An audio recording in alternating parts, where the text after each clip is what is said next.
বঙ্গে সক্রিয় মৌসুমি বায়ু, লাগাতার বৃষ্টির জেরে কার্যত ক্ষয়ক্ষতির পরিমাণ বেড়েই চলেছে। বাড়ছে সমুদ্র নদীর জলতল।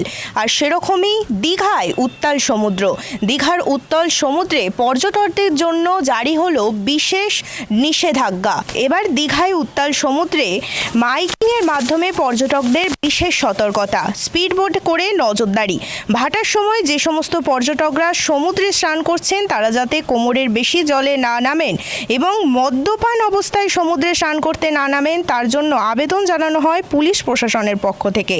আবহাওয়া অনুকূল না হওয়া পর্যন্ত কোনো মাছ ধরার নৌকা, জাহাজ মাছ ধরার জন্য সমুদ্রে যাবে না বলে বিশেষ নিষেধাজ্ঞা। প্রতি মুহূর্তে আরএমসির বুলেটিন অনুসরণ করার জন্য নির্দেশ দেওয়া হয়েছে। আবহাওয়া অনুকূল হলে তবেই পরবর্তী নির্দেশিকা দেওয়া হবে।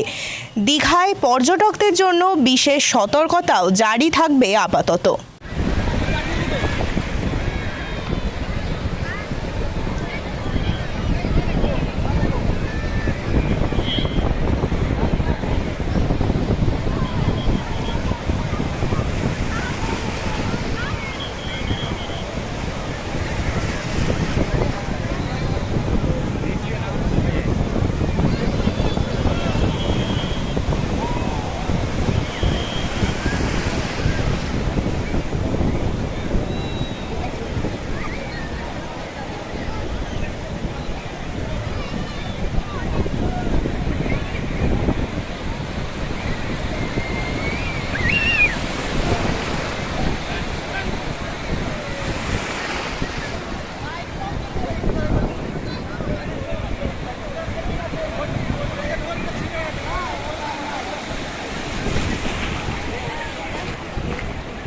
Yeah.